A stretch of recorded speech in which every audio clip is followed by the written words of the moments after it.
झनक की कहानी को देखकर आप सभी के मन में एक ही ख्याल आता होगा कि 1 साल हो गए झनक और अनिरुद्ध को एक दूसरे के आसपास। क्यों नहीं हो गई इन दोनों की शादी? क्यों नहीं मिले ये एक दूसरे से? क्यों नहीं इनकी शादी हुई मुकम्मल? क्यों नहीं हो गए? आपके मन में सवाल और होगा, और इसका जवाब मैं यही आ रहा होगा कि अर्शी ने कभी इन्हें मिलने नहीं दिया। सृष्टि इन दोनों को नहीं मिला रही है, बोस परिवार इन दोनों को नहीं मिला रहा है। लेकिन मैं कहूँ ये सारे सवालों के जवाब गलत हैं, बल्कि जनक और अनिरुद्ध क्यों नहीं मिल पाए इसका जवाब है कि कुछ और दूं तो शायद आपको अच्छा ना लगे, लेकिन फैक्ट और सच्चाई वही है, क्योंकि सच्चाई कभी कभी कानों को रास नहीं आती। और लेकिन इसका यह मतलब नहीं है कि जो कानों को रास नहीं आए और जो कानों को सुनने में अच्छा लगे तो सच्चाई नहीं है। बल्कि दोस्तों, जनक और अनिरुद्ध इसलिए नहीं मिल पाए क्योंकि जनक और अनिरुद्ध मिलना नहीं चाहते थे। जी हाँ दोस्तों, यही सबसे बड़ी सच्चाई है। नमस्कार दोस्तों, आप सभी का स्वागत है हमारे चैनल में, और आप देख रहे हैं आपका होस्ट जो भी है मनपसंद शो में, जो झनक जुड़े एक और बड़े और ताज़ा धमाकेदार अपडेट को लेकर आप सभी को सामने हाजिर हूँ। जहाँ पर देखा गया है दोस्तों, तो जो जनक की इस कहानी में सभी लोगों को कहा लग रहा होगा कि जनक और अनिरुद्ध की ज़िंदगी में दो विलन और अर्शी और सृष्टि मुखर्जी हैं, बाकी तेजस वगैरह बहुत से लोग, बोस परिवार वगैरह। लेकिन मैं कहूं कि इन दोनों की ज़िंदगी में विलन ये दोनों खुद है, क्योंकि जब भी ये दोनों को मौका मिलता है, ज़िंदगी पूरे मौके देती है एक दूसरे के आसपास आने का, अपनी ज़िंदगी को एक साथ आगे बढ़ाने का, तो जनक नखरे दिखाती है या अनिरुद्ध नखरे दिखाता है। जनक प्रेग्नेंट थी, इस बात को बोलकर अनिरुद्ध के पास आई थी, तो अनिरुद्ध के पास मौका था कि वो जनक को स्वीकार कर ले, लेकिन तब तो वो बहुत बड़ा मौका था। बाद में ट्यूमर वाली बात आती, तब तक शादी कर लेते, शायद कुछ और कहानी होती। तब अनिरुद्ध पीछे हट गया, तब अनिरुद्ध दोगला दिख रहा गया कि जनक के पास अनिरुद्ध गया, फिर जनक के साथ जाकर उसने अर्शी को जिताने की बात की। फिर अनिरुद्ध भाग गया, वहाँ से निकल पड़ा। फिर वहाँ पे अस्पताल में जब जनक के साथ हादसा हुआ, अनिरुद्ध के साथ हादसा हुआ, हार्ट अटैक आया, तो जनक आई थी, तब भी अनिरुद्ध सभी के सामने बोलता है कि जनक मेरी बीवी है, मैं जनक से प्यार करता हूँ वगैरह वगैरह। लेकिन तब भी अनिरुद्ध ने जनक को स्वीकार नहीं किया। तब फिर से अनिरुद्ध धोखा देकर निकल रहा। जनक के भी वहाँ पर पीछे हट गई कि मैं आप लोग की ज़िंदगी बर्बाद नहीं करना चाहती हूँ। और फिर जब जनक अभी बृजभूषण की हत्या हुई है, तब भी जनक की जिम्मेदारी लेने के लिए अनिरुद्ध तैयार है, तो भी जनक क्या करने वाली है आपको पता है। चुपके से अनिरुद्ध सर को धोखा देकर और उसे छोड़कर चली जाएगी, ठीक वैसे ही जैसे उसने पहले किया था।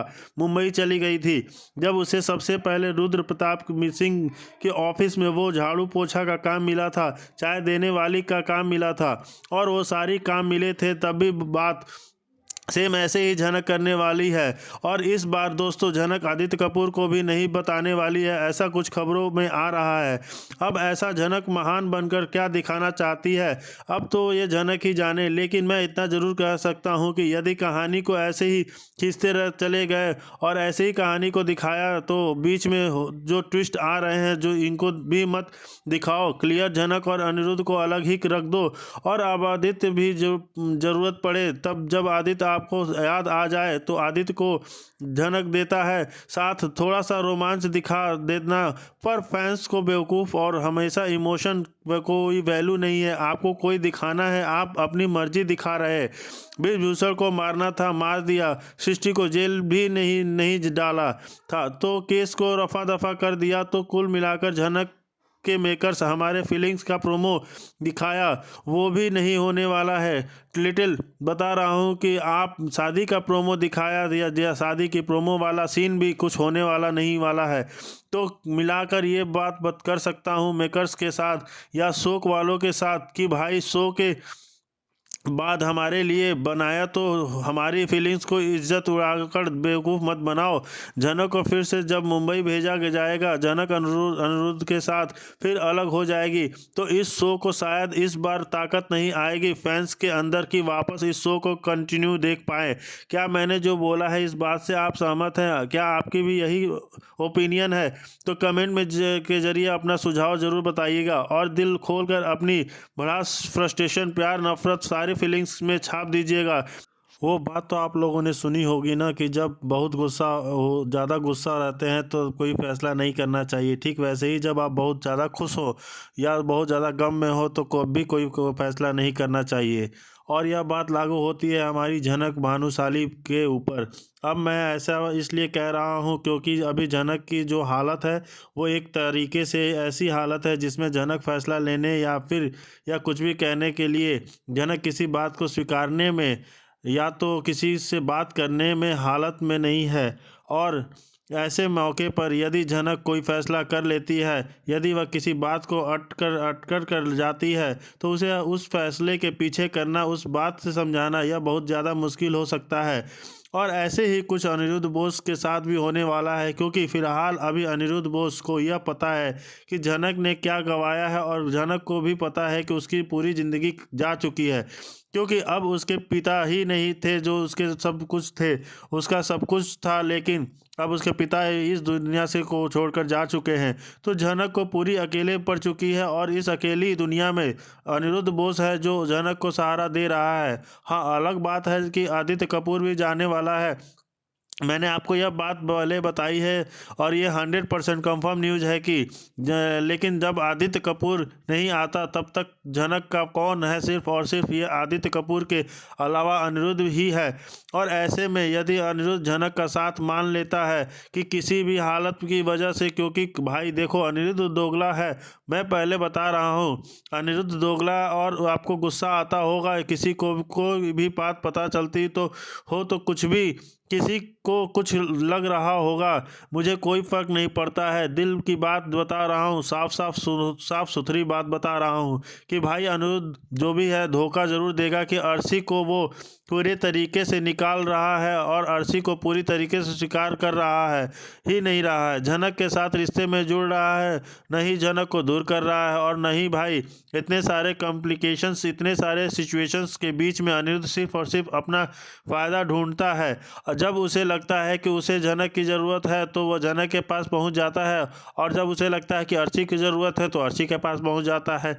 लेकिन लिटरली देखा जाए तो अनिरुद्ध को खुद की सबसे ज़्यादा ज़रूरत है, उसे जो लगता है वही करता है, लेकिन वो कभी भी एक फैसले पर नहीं आ पा रहा है। यही वजह है कि अब हमारे अनिरुद्ध और झनक के बीच में यही, यदि कल हो ना हो खुदा ना खास्ता यदि अनिरुद्ध झनक को छोड़ देता है तो अनिरुद्ध ये झनक कहाँ जाएगी, यही तो सबसे बड़ा सवाल है। और जब आज झनक कि ये लग रहा है कि उसका सब कुछ जा गया है, चला गया है, झनक को सिर्फ और सिर्फ एक ही चीज़ चाहिए और वो है इंसाफ, इंसाफ, इंसाफ। और झनक को इंसाफ दिलाने के लिए आदित्य और अनिरुद्ध फिर से एकजुट होने की भी वाले हैं।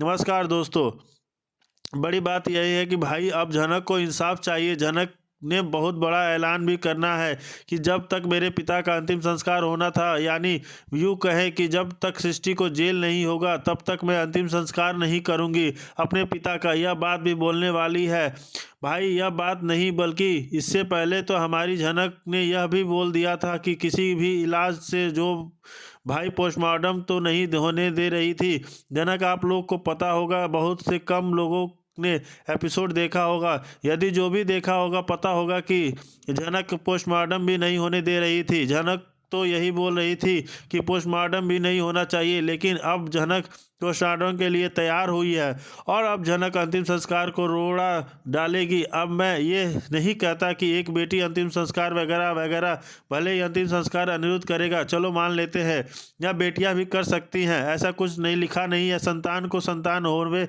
बेटा हो या बेटी, तभी सभी दो बराबर होवें। अब ऐसे में इस चीज़ को वाक्य को ये लोग अप्लाई करने ही नहीं या भी देखना होगा। लेकिन फिलहाल एक बड़ी बात क्या है भाई, अब झनक को इंसाफ चाहिए किसी भी कीमत पर। और अनिरुद्ध ने बड़ी बातें की हैं, ब्रिजभूषण जी की कसम खाई है कि यहाँ पे ब्रिजभूषण जी पड़े हुए लाश बनकर ही सही है, तो ब्रिजभूषण ना है, इनकी शपथ लेकर यह बात बताता हूँ झनक की मैं तुम्हें इंसाफ दिलाऊंगा, फिर चाहे वो कितने भी बड़े आदमी हो, कोई भी क्या हो, कुछ नहीं पड़ता। भाई अनिरुद्ध तुमसे ये बात बोला है कि ना तो इसे पूरा कर लेना। पिछली बार जब झनक की मौत हो गई थी ना तो तुमने बड़ी बातें की थी, तब भी तुमने बोला था कि झनक को मैं इंसाफ दिलाऊंगा, झनक के लिए मैं लड़ूंगा। 2 दिन में तुम्हें ठंडे पड़ गए और चले गई। भाई ऐसा मौत करो मत करो। और ना इस बार यदि भूल तुम बोले रहे हो और नहीं किए ना, तो फिर अर्शी झनक इनके कॉम्प्लिकेशन में अपने बोस परिवार के अंदर में दफन होकर दब कर मत रह जाना। इस बार यदि बोले हो तो करना और मौका लो भाई। आप लोग ना अनिरुद्ध को जो डायलॉग, जिसकी वो भी कहानी है, डायलॉग है, उसे फिर रिवीजन करवा देना। किया करो, एक बार फिर से जाकर देखा करो कि आप पहले क्या बोला है और अब क्या बोल रहे हो, क्योंकि